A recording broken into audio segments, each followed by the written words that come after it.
So here's a question for you. Is it possible to build a truly perpetual tax-free income stream for your retirement that lasts nearly 40 years? I mean, on the surface, it sounds like financial fiction, right? Exactly. It sounds less like financial planning and more like something you'd read in a novel.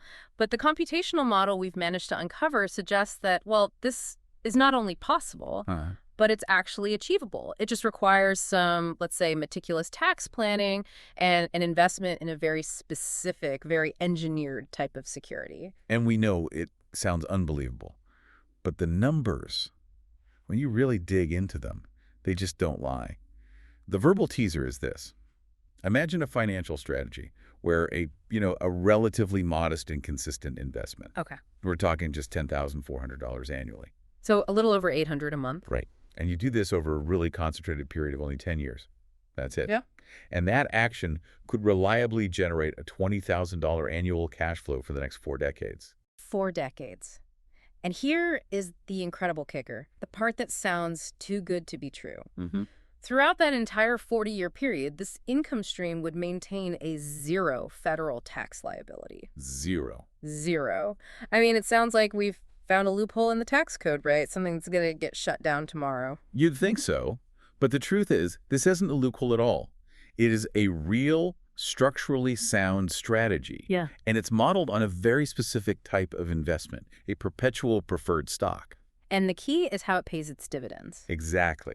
Due to the issuer's unique corporate structure, it pays dividends not as income, but legally as a return of capital, or ROC. We are genuinely talking about hacking your retirement finances, but not by, chasing some crazy whiskey returns. Not at all. But by mastering the tax code in a way that perfectly shields your income stream. I'm Satosha. And I'm Satoshi.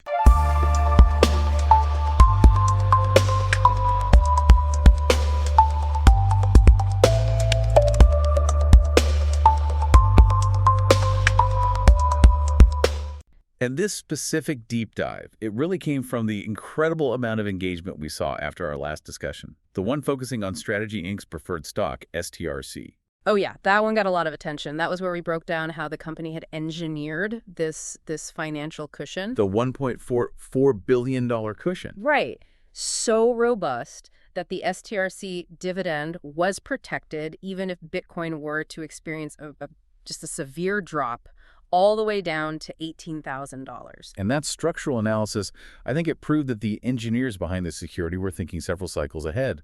And our audience, you, really took notice. The community response was, frankly, overwhelming. And we are so incredibly thankful to the listener whose comment, it was just a simple comment about religiously buying 2 shares of STRC every single week. And that's what sent us down this rabbit hole. It really did. It was this precise, fascinating rabbit hole.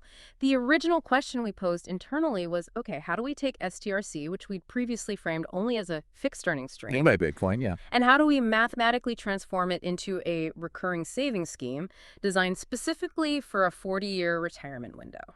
And the result of that inquiry was, I have to say, truly pristine research. We now have a comprehensive paper that models this whole thing out, the 10-year accumulation phase and then the 40-year tax-free liquidation strategy that follows. It's complex, though. It's heavy on numbers. It's heavy on tax code references, which is why we want to make it as accessible as possible for you, the listener. Absolutely. So we've shared this research paper in the description below. And critically, there's also a link to an accompanying spreadsheet model. And this model is key. It helps you track your weekly STRC purchases. You can see the compounding effect of the dividend reinvestment plan, or DRIP. And it lays out a detailed blueprint for your tax-free liquidation plan starting in that 11th year. I have to echo the urgency here. Not because this is some short-term trade, but because this deep dive converges on some highly complex research. And until we can create the visual companion pieces. And trust me, you will want to see the waterfall charts on this. We highly recommend that you check out that research paper and the spreadsheet model. Maybe, listen to this now on your commute or during a walk. And then when you get a chance to sit down and really review the documents, listen to this deep dive again. We honestly think this research is a genuine game-changing idea, particularly for people who are approaching that retirement age, say 55 to 58 years old. Right, folks who still have a solid decade of, aggressive, structured accumulation left before they plan to start their withdrawal phase. It provides this structural foundation for retirement income that is just surgically decoupled from volatile market movements and, maybe most importantly, from unpredictable future federal tax rates. It's powerful stuff. It really is. Before we fully immerse ourselves in the mechanics, though, we do want to take a moment to welcome you again and just express our deep gratitude for your continued support and engagement with our discussions. The feedback, the critiques, the sheer curiosity you bring to this, it really drives us to explore these fascinating topics with this level of detail. We aim to go deeper than anyone else on these subjects.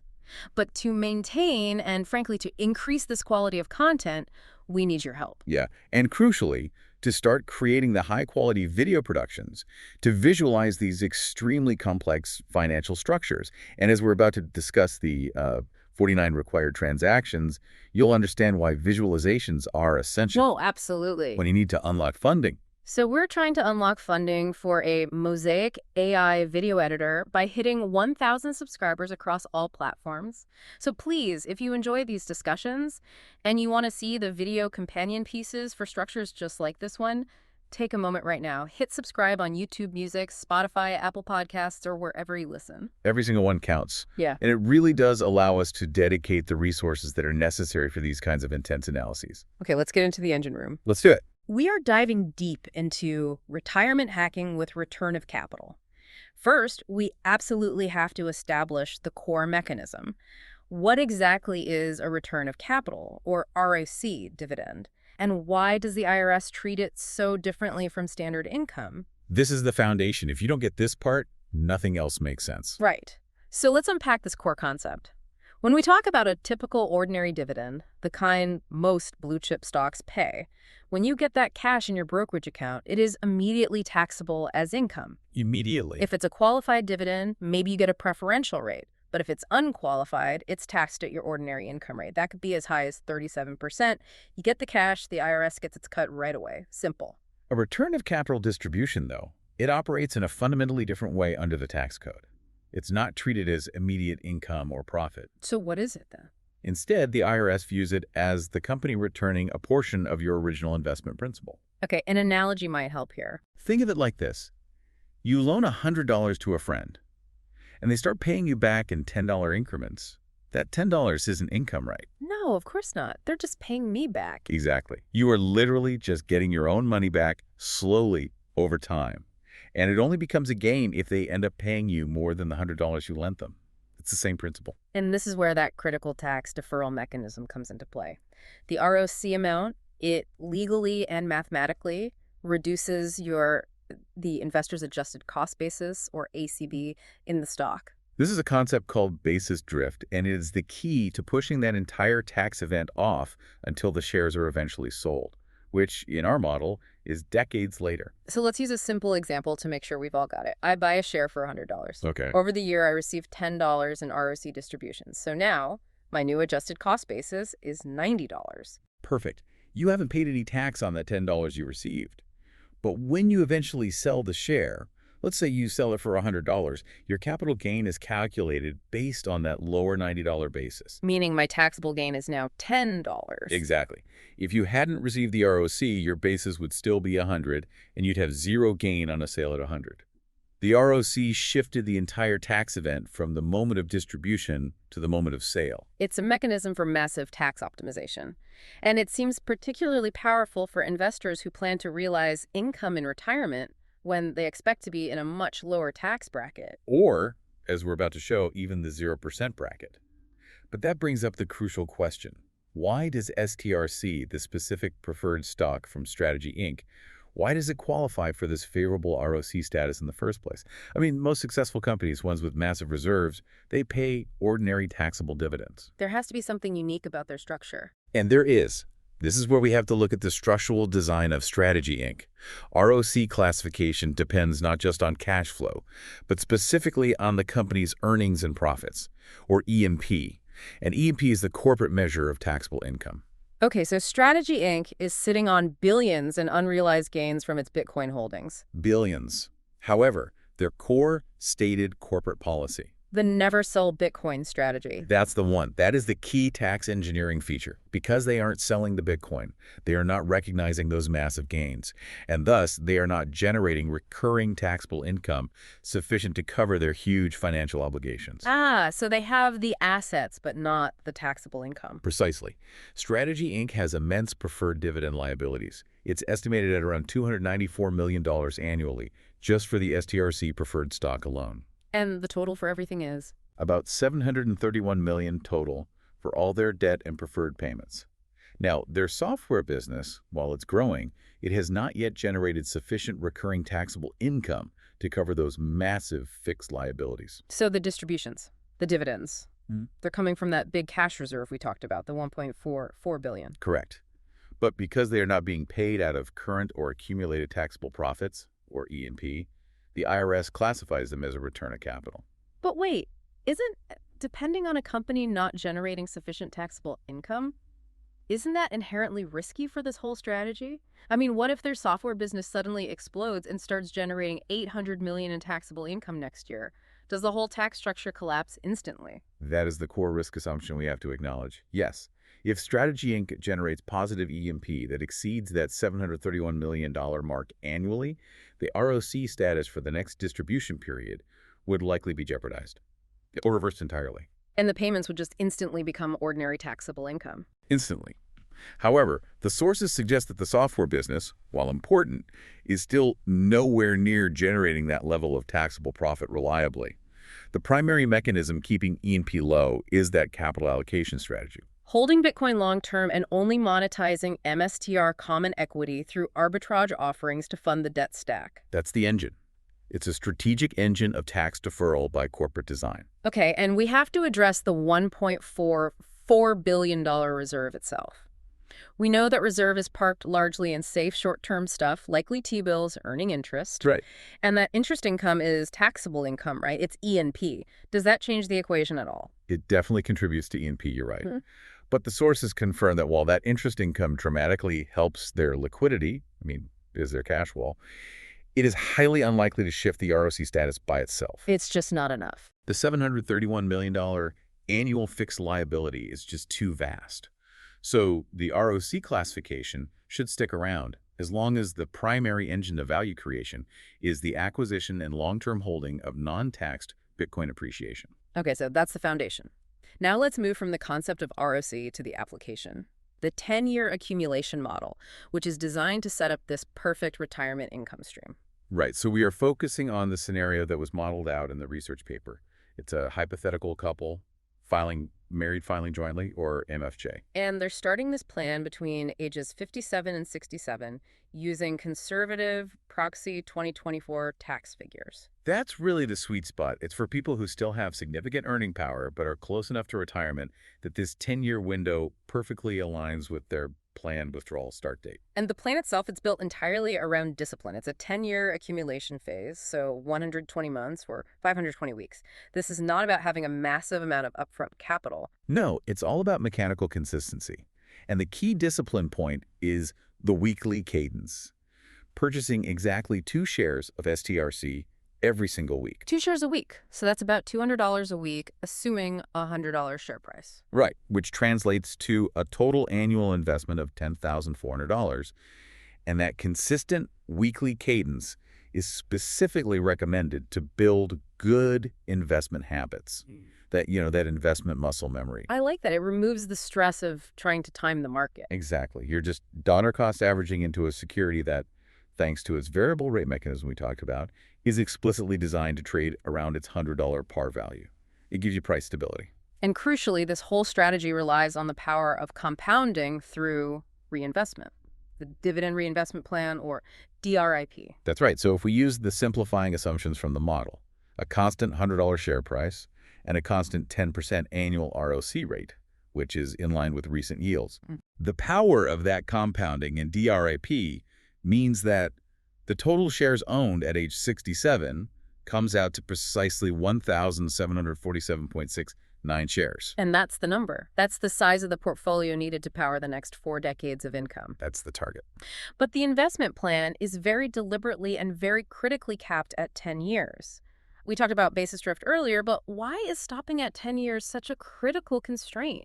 Why not just keep buying STRC for 15 years or 20? It all comes back to that core mechanism we discussed, the adjusted cost basis hitting zero. Ah, okay. The research paper explains that with a fixed 10% annual ROC, after exactly 10 years, 120 months, the cost basis of the very first investment lot you ever purchased The one from week one, year one.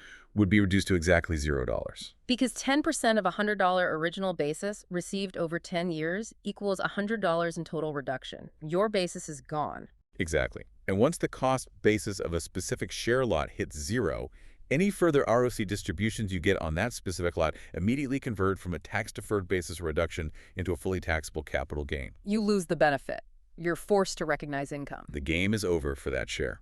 So capping the accumulation phase at 10 years perfectly manages this critical tax event.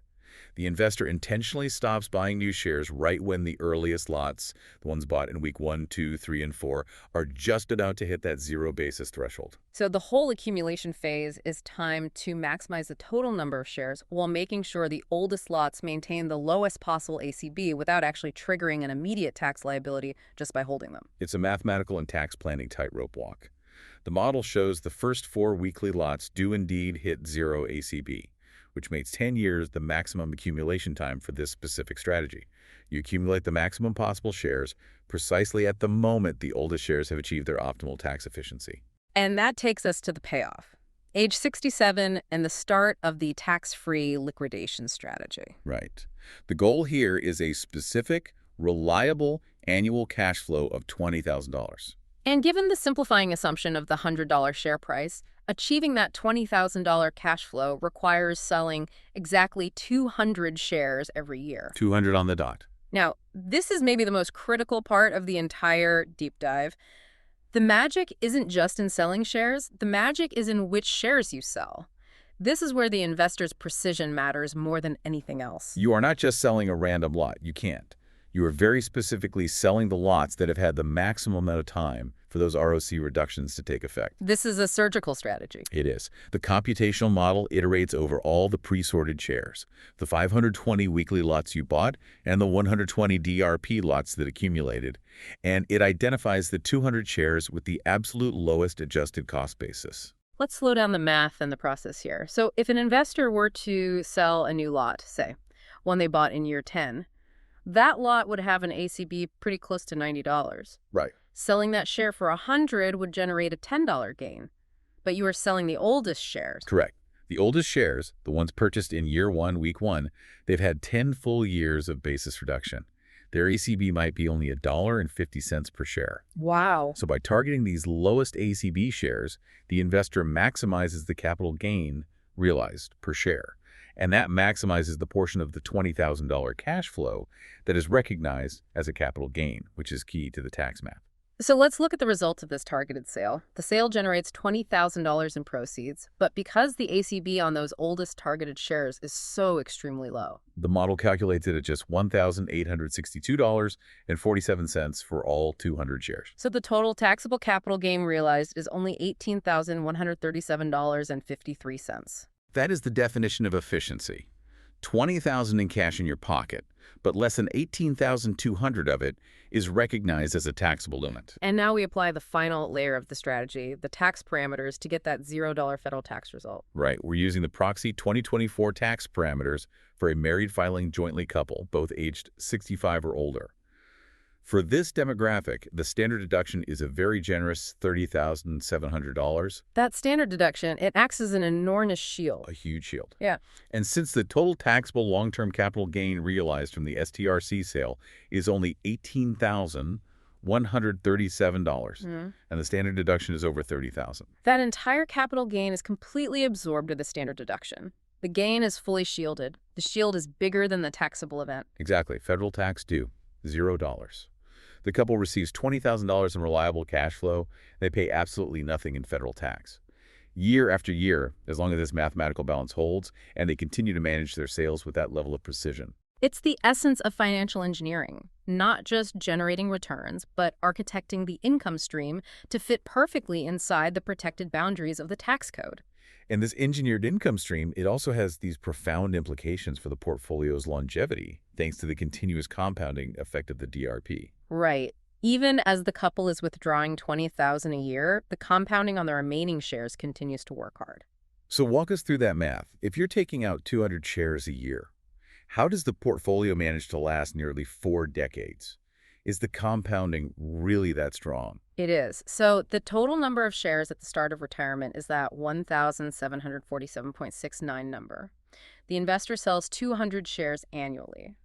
But the remaining shares, The 1,547 shares that are left. they are still compounding at that assumed 10% ROC rate. So the DRP is constantly generating new capital, new shares, just like cash flow from a non-depleting asset. And the DRIP generates, what, about 150 new shares a year? The model says approximately 154.77 new shares annually, which are automatically added right back into the portfolio. So the actual net depletion of the portfolio is the shares sold minus the new shares generated. Right. 200 shares sold minus 154.7 shares acquired for a net depletion of only 45.23 shares annually. That dramatically slows the drawdown rate. Massively. So if you divide the total starting shares by that net annual depletion, the revised longevity estimate comes out to an astonishing 38.64 years. Nearly 4 decades of secured, tax-free base income powered primarily by basis drift and compounding. That's incredible. That longevity is impressive, but what I find even more strategically important is the remaining tax cushion this strategy preserves. It's this huge, often overlooked advantage when you look at the investor's total retirement picture. It is perhaps the ultimate strategic resource this plan creates. For a couple over 65 filing MFJ, the total 0% long-term capital gains, or LTCG, threshold is $94,050. And since their standard deduction is $30,700, the maximum taxable gain they can realize without paying any federal tax is $63,350. So that $63,000 number, that's their total safe harbor for zero tax long-term capital gains, combining the standard deduction and the 0% LTCG bracket. Correct. Now, because the STRC strategy only generated a taxable gain of about $18,100. They have this massive untouched cushion remaining, $63,350 minus the $18,137, which leaves $45,212.47 of their 0% LTCG bracket preserved. This is a huge flexible benefit. The investor can realize an additional $45,000 in taxable income annually from other retirement assets. Right, like strategically selling highly appreciated mutual funds, or taking necessary withdrawals from a traditional 401k, or managing their required minimum distributions. And they would still pay zero federal tax on those realized gains because they're being shielded by that remaining allowance that was preserved by the STRC strategy. It fundamentally transforms their entire retirement tax planning. It's not just about the $20,000 income stream, it's about the $45,000 plus tax buffer it creates. It makes drawing down their entire nest egg significantly easier and just minimizes the risk of inadvertently pushing themselves into a higher tax bracket. Okay, this sounds like an absolute blueprint for retirement success, but we have to introduce some constructive skepticism here. None of this works unless the investor takes absolute painstaking control and responsibility for the mechanics. This is where we have to sound the caution alarm. The entire tax result hinges on the methodology of selling.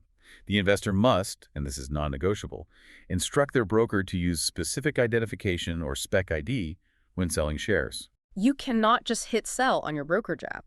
If you rely on your broker's default setting, which might be first in, first out, or FIFO, Or average cost. those methods would completely undermine the strategy.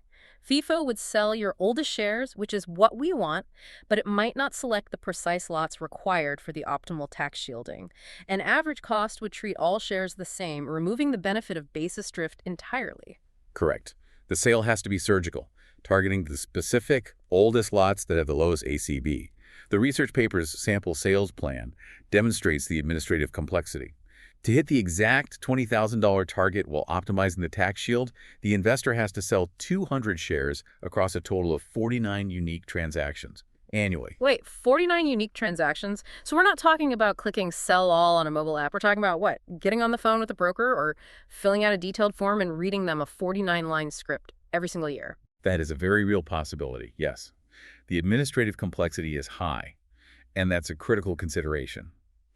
While the tax benefit is zero federal tax, you have to factor in the time and potential expense. This level of detail requires either a broker highly accustomed to Spec ID or a dedicated financially savvy individual. So if your broker isn't capable of handling specific identification, this strategy is just dead on arrival. Dead on arrival. This is a high-reward strategy, but only for the highly meticulous and detail-oriented investor. If you are a set-it-and-forget-it person, the risk of failure here is just too high.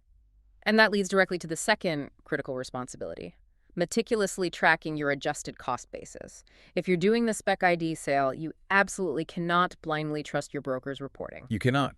Brokers track the distributions, but the subsequent reporting of the adjusted cost basis upon sale can be highly variable and, frankly, prone to error, especially over a 10-year accumulation period with constant ROC distributions. So walk us through the discrepancy. What does the broker report and what does the investor have to verify?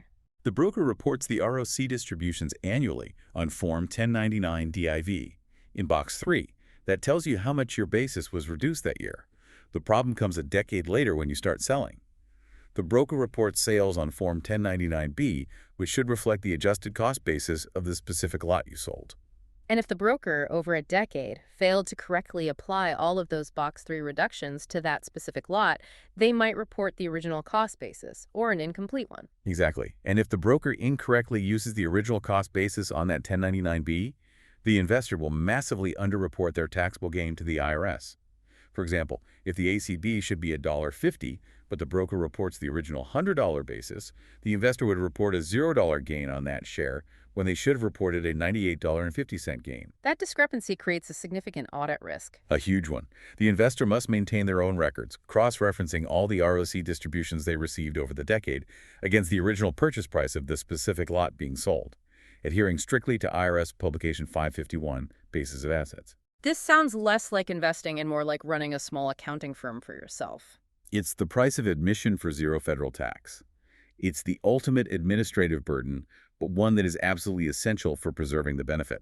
Okay, so let's tie this all back to the Specific Investment Vehicle Strategy, Inc.'s STRC, and discuss why its structural context makes it so uniquely suited for this long-term strategy. The first reason is the stability engine, that variable rate mechanism. STRC is the stretch preferred stock, and its dividend rate, recently cited near 10.5% annualized, is recalibrated monthly based on its trading price. And this is a rules-based mechanical adjustment, not a discretionary decision by management. Right. Its design goal is explicit: to strip away price volatility and encourage the security to trade consistently around its $100 par value. For a retirement strategy that requires you to sell 200 shares annually for 40 years, stability of principal is non-negotiable. You need to ensure that when you hit that sell button, you are reliably generating $100 per share. And that's what the variable rate is designed to do. If market interest rates rise, the price of a fixed-rate preferred stock drops. But if STRC's share price dips below a certain bracket, the dividend rate automatically increases, making the share immediately more attractive and pushing the price back toward par. It mitigates the duration risk that traditional fixed-rate preferreds face. The second, and maybe most reassuring feature, is the liquidity fortress, that $1.44 billion reserve. We know they established this cash wall by selling common equity, MSTR stock, essentially monetizing its premium valuation. And this reserve is critical because it insulates the preferred shareholders from the short-term volatility of the underlying asset, Bitcoin. That reserve is a massive shared liquidity pool designed to cover 21 months of total dividend and interest obligations. 21 months is a serious runway. It essentially prepays the liability for nearly 2 years. That's crucial for investor confidence. It decouples the STRC dividend payments from short-term Bitcoin price volatility. This mechanism was specifically put in place to mitigate the risk of a forced BTC sale to meet fixed obligations, which is the existential threat to the whole structure. It's what reassures income investors of the long-term viability needed for a 40-year strategy.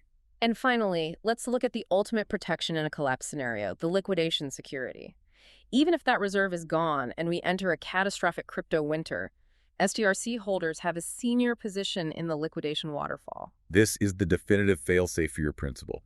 STRC is a cumulative preferred stock, and it sits senior to $2.64 billion of junior preferred stock, STRK and STRD, and all the common equity. In a total dissolution, these junior tranches absorb the losses before STRC principal is even touched. And we can quantify that protection. What's the actual worst-case price point of Bitcoin at which STRC principal starts to be impaired? Our analysis confirms that the structural protection for STRC principal lasts up to an 82.8% Bitcoin drawdown from the baseline price used in the modeling. That corresponds to a Bitcoin price of $19,200. So that confirms the investment vehicle is robust against extreme but plausible market stress, which is exactly what you need when you're relying on a security to power a 40-year retirement plan. It's the whole package. You have the variable rate for price stability, the reserve for dividend liquidity, and the senior claim in the waterfall for ultimate principal security. This combination makes STRC a uniquely engineered financial instrument for this long-term tax optimization strategy. It really is a sophisticated machine. It's built specifically to funnel traditional fiat capital into the digital asset economy while providing these highly stable, high-yield, tax-advantaged returns to the meticulous investor. This has been a massive deep dive into financial engineering for personal retirement. This research, I think, it fundamentally shifts the focus away from simply accumulating capital, that traditional growth mindset, to meticulously architecting a tax-advantaged income stream that can be strategically managed against the rest of your assets. Understanding the tax code, specifically the legal treatment of ROC distributions and basis drift, proves to be just as important as chasing high returns. The fact that the $20,000 annual income is completely shielded while still preserving a $45,000 tax cushion for other income streams, it just demonstrates the immense power of this focused, intentional planning. And as we close, we want to remind our listeners that this analysis is based on a specific computational model and publicly available data. The story of Strategy Inc. is still unfolding, and its long-term viability depends on many external factors, Including market sentiment and, regulatory stability regarding these ROC classifications. Right. So we invite you, our community, to share your own analysis and sources in the comments. Are we being too optimistic about the long-term continuation of the ROC classification? If you're a tax professional, how difficult is it practically to execute the specific identification requirement year after year? Have you ever successfully used ROC-based strategies from REITs or CEFs in your own retirement planning? We are always looking for collaborators to review our content, so if you are a finance expert or a tax professional with a sharp eye for these details, please reach out. We really value the expertise in our community. And let's leave you with one final provocative thought. It centers on Strategy Inc.'s governance and the sustainability paradox they face. The $1.44 billion reserve bought the company 21 months of time, that crucial runway. But that time is incredibly expensive. It's costing them nearly $731 million annually in fixed liabilities. So beyond just paying the preferred dividends, how should Strategy Inc. best leverage this expensive bought time to ensure the long-term sustainability of the whole structure? It's a great question. Should they be aggressively building up non-BTC cash flows from the software business, creating a real stable earnings buffer that could eventually cover that huge cost, reducing their reliance on the capital markets arbitrage cycle? Or are they right to simply wait out the current cycle, trusting that the Bitcoin appreciation thesis will play out within that 21-month window, allowing them to refill the reserve without fundamental changes to their business model? It's a core governance question about how wisely they utilize the leverage of bought time. Are they a tech company or a leveraged asset holding company? The answer to that will determine the fate of this structure. Something profound to think about as you review those spreadsheets and plan your next deep dive. As always, keep searching, keep the quest on. We'll see you on the next deep dive.